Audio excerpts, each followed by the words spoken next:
আসসালামু আলাইকুম। আজ আপনাদেরকে পাখির চোখ দিয়ে দেখাবো কলারোয়া সরকারি কলেজের পিঠামেলা অনুষ্ঠান। আপনারা সকলে জানেন আজ কলারোয়া সরকারি কলেজে পিঠামেলা অনুষ্ঠান অনুষ্ঠিত হয়েছে।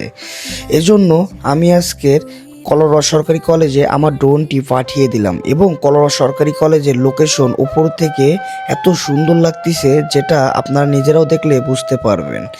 এরপর বেশি দেরি না করেই আমার ড্রোনটি পাঠিয়ে দিলাম কলারোয়া সরকারি কলেজের পিঠামেলা অনুষ্ঠানের ওখানে।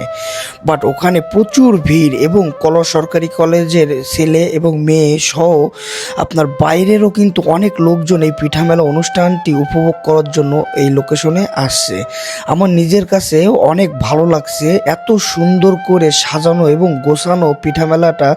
আর পিঠাও কিন্তু অনেকগুলো আছে এখানে, যে পিঠাগুলো আমরা অনেকের নাম জানি না, অনেক ধরনের পিঠা আছে। সেই পিঠাগুলো এখানে সকলে বানিয়ে নিজেরাই নিজের হাতে তৈরি করে রেখে দিয়েছে।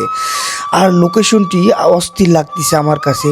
আমি ধন্যবাদ জানাই কলারোয়া সরকারি কলেজের প্রিন্সিপাল স্যার সহ সকল শিক্ষকবৃন্দকে, যাদের উদ্যোগে সাজানো এবং গোছানো এই পিঠা মেলাটি অনুষ্ঠিত হয়েছে। আর আল্লাহর কি অপরূপ সৌন্দর্য, আকাশের যে ভিউ, অস্থির ভিউ। আর এখানে কিন্তু পিঠা অনেকগুলো আছে। আর উপরের থেকে আমি ড্রোনটি আবারও পাঠিয়ে দিলাম তাদের যে প্যান্ডেল আছে প্যান্ডেলের সাইডটিতে। আপনারা পুরো ভিডিওটি দেখতে থাকুন এবং কেমন লাগলো অবশ্যই কমেন্ট করে আমাকে জানাবেন।